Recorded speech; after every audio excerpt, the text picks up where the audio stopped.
We've muted the original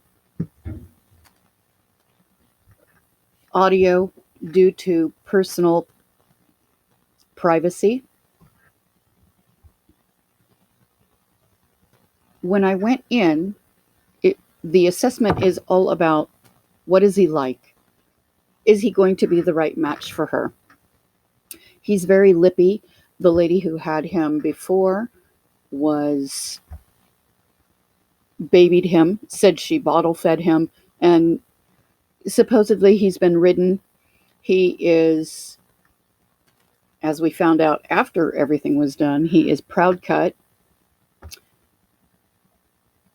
And so here I go in. And he's in my face. He doesn't want to move. So I start, while asking her questions, the only stick I had was more of a dressage whip, which I didn't like. It's too short, doesn't have a lot of movement to it, of course. And so I took in the lead rope to do that as well. He will stay with her. He'll move. You'll see me swinging it around to get noise out of it because he doesn't really pay attention to it. I don't know him. Um, he is a Tennessee walker. He loves to turn in and stand, and then he'll walk up to you. So you'll see me swinging the stick around. And what it is at times he gets in my face and I have no way to get him out. So I'm trying different things to see what he may be used to, if anything's going to set him off. So this is why I'm swinging that around in hopes to make some sound for him and to see if he's going to react to any of these movements that I'm doing. So I do a little bit of everything just to see what he may have gotten used to. He loves to get in your face. Smacking the ground, throwing the rope, anything to see what's going to make him react. Hard to understand what may be, what in God's name is she doing if you don't know what I'm actually doing it for. I almost look like somebody who has no clue what they're doing, but there was an intention to everything. And so it's seeing everything he will or won't do. The stick to the front is to get his face away from me. A lot of swinging the stick for sound because I didn't have my buggy whip with me. I didn't have anything more than like 2 inches on the end of the stick. So having to over exaggerate like crazy to see what will and won't work. So now I'm going to go ahead and put the lead rope on him.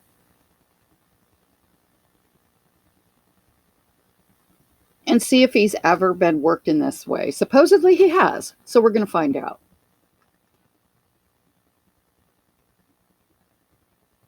Using kissing noises instead of clucks, using clucks, just kind of, trying to do a little detective work basically and find out what he can do. He does have the Tennessee Walker clunk going on at first, but there is something definitely going on in the back end. I see some stifle issues possibly. I did not do any pain assessment on him.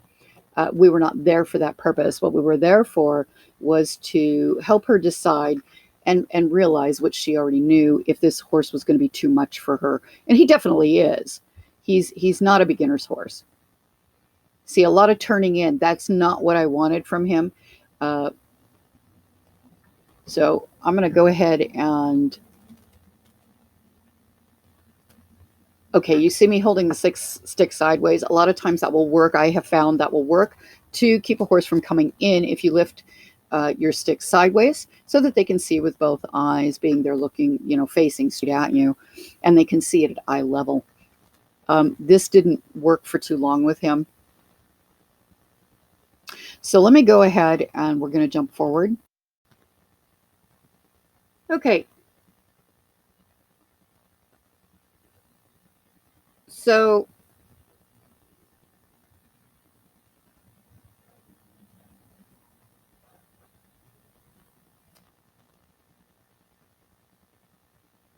trying to get him to back up a little bit. using a little bit of a Carson James. Now, nobody hit him. I'm just swinging the stick. Like I said, there's no, there's absolutely, it's a flippin' dressage rip. So it looks like I'm trying to hit him. I'm not. I'm just trying to create, a backup and uh, using a few things from Carson James, seeing how much it's going to take and getting very, very animated to make him move. And it took a lot at first.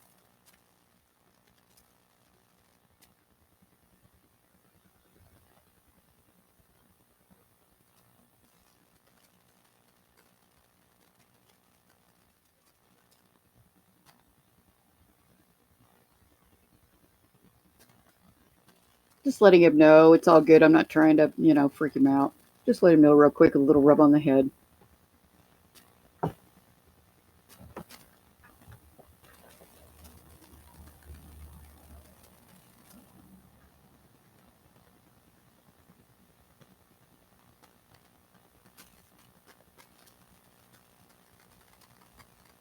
just going to switch that around, see if I can get him to back up a little bit.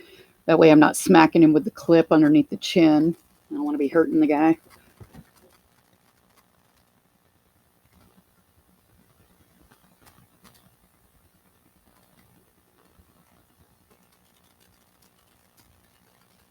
Just a little wiggle and then a 0 to 1,000 to make him know back it up. He eventually catches on. There we go.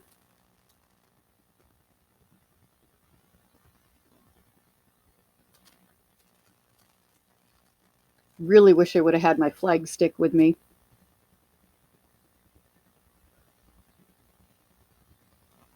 Testing to make sure he understands, hey, follow is great, but keep your distance, be respectful, and when I stop, you stop.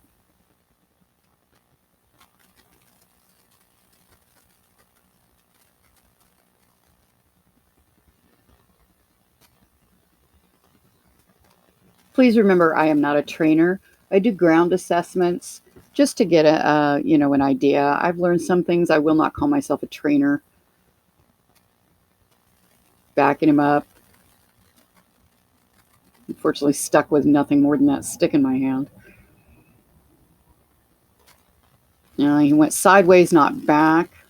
Pulled him back around to let him know I didn't want him going to his owner because he's like, hey, Mom, get me out of this. There we go, right there.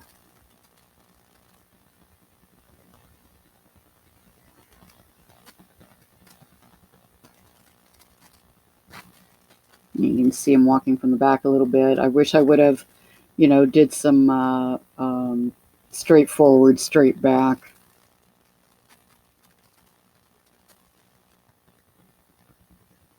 Much better about not getting in my space. So he's very quick to learn. And it's a 0 to 1,000, little wiggle and then whammy. There's no in between. So it's all about get the back up, get those feet moving. And he learns real quick.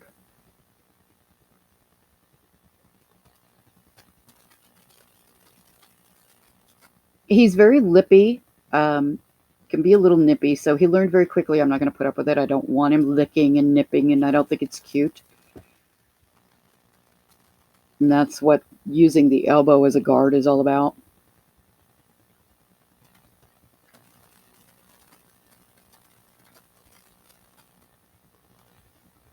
Definitely a puppy.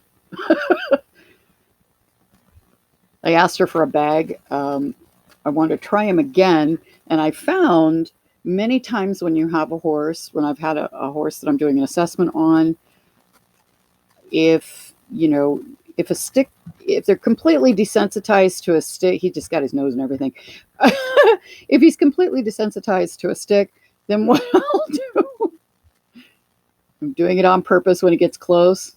After the third time, then it's big. But I like to use a bag. It gives a little extra sound. They desensitize to it. They don't freak out. It shows you. He's like, what? You took my mom away from me. What happened there? He's not a baby. He is supposed to be close to 15. So I realized really quick that, yay, the bag works for him. rip a hole in the bottom so it doesn't go flying everywhere. Because of the type of stick it is, usually I tape it to the bottom, but it does come flying off eventually there. I had to put it back on, but it does work. And I was able to, you'll see I'm able to get him moving.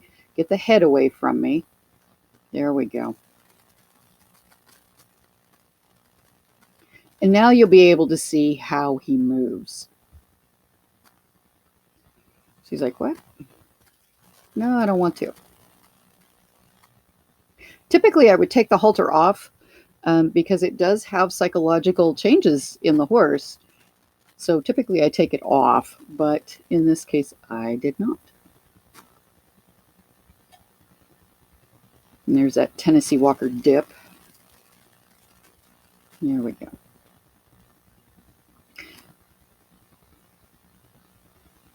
Trying to explain to her what's going on and how he's moving and pointing out different things to her at that time.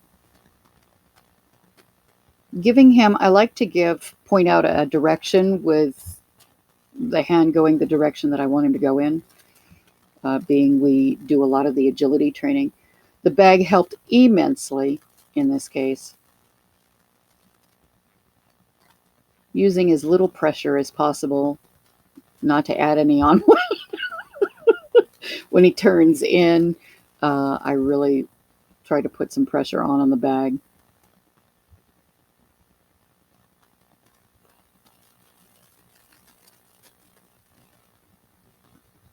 And he goes back to mom. Now, she's not the one that's caused this. She's only had him for a couple of weeks. The lady said, hey, she's trying to get rid of him. What's happening, I believe, is all financial issues. So she's trying to get rid of everything. I'm going to try and hook up with her and talk to her about some panels and such. It came off, so I'm having to I'm basically tying it, and I want him to understand I don't want you in my face. You're sweet and all, but that's not what we're doing. I didn't call you. I don't want you coming forward yet.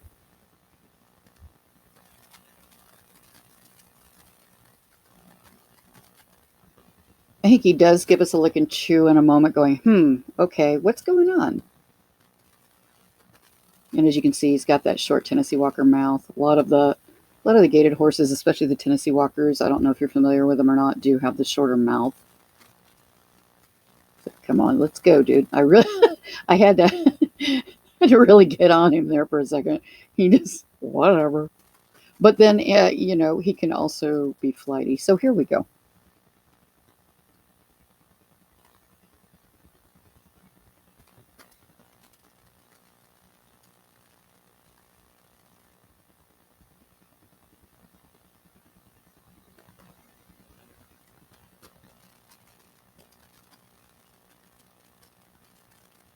Get in there and pushes behind, just trying to get him walking in that circle without stopping or walking away, paying attention to what I'm asking him for.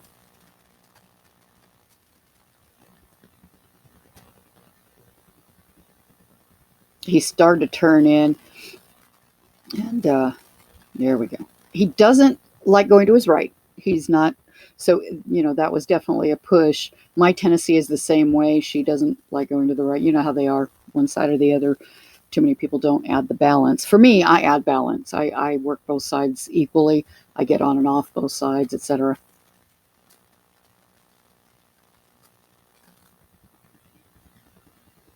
That bag really helped to get him moving and not come into me. See, now he's going back to mom again. Like, this is where he gets a little ornery. Gives me the horsey finger. She's like, what do you want? I don't get it. I've never seen this before. Oh. Now I'm going to push him the other direction. There we go. There's that horsey finger coming out. But he finally gets it. What? She doesn't want me stopping? I don't know what they did or didn't teach him.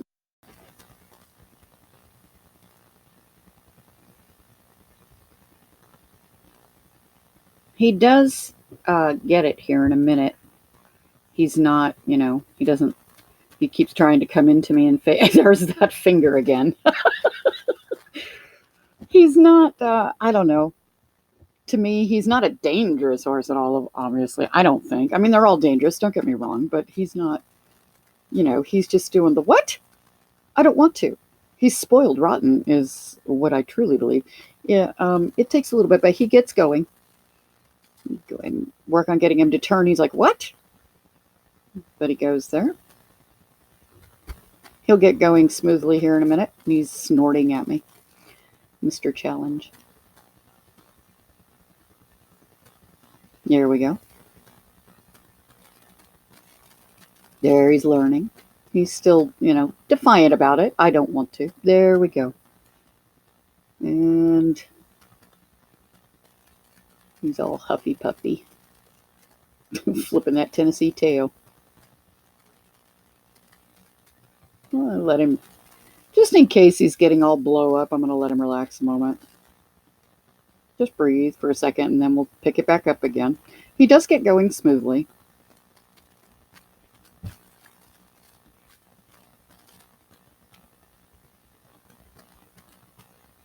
what I'm doing, I'm just going to see if I can get him to do a short join up real quick, kind of come in, which is really natural for him to do. I mean, he's all about that.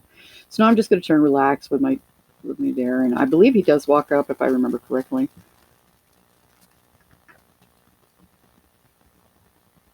There we go. Doesn't take too long.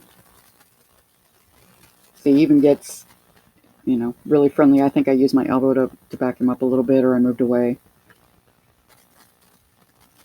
Because he'd much rather be beside you. He really wants to be with you. So, getting him out there is more of a challenge than getting him to come to you.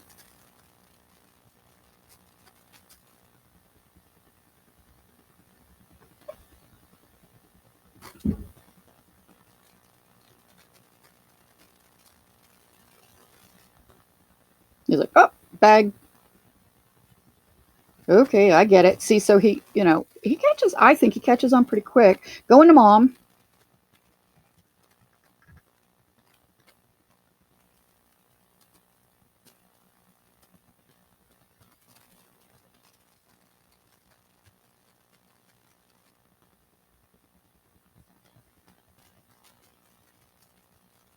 I made sure that anytime he went over to her that she wasn't allowed to touch him. I wanted him to understand, no, there's no way out except for you to do what we're asking you to do. There we go. Now we start to get a little continuation there. Very little pressure, but her backing up, making sure there was no out for him. He had to do what he was being asked to do, giving him time to think about it, and then getting him to turn. So he's finally moving. Very little pressure. Sorry, my cat. Where'd she go with the camera? See that? There it is right there. You can see that glitch in his leg. I'm going to beat my cat. He wants to go outside. That's what that thumping was. Sorry. Okay, well, hopefully, I'm hoping this has helped you. I wasn't planning on sending you the whole thing. I know it's a little long, but I want to give you as much to look at and see as possible. And, instead of just showing you this part here, I wanted to show you part of his personality if you do take him what he's, what you're getting into. And I went ahead and stopped, turned for him to come in, and he did. I mean, that's not an issue for him.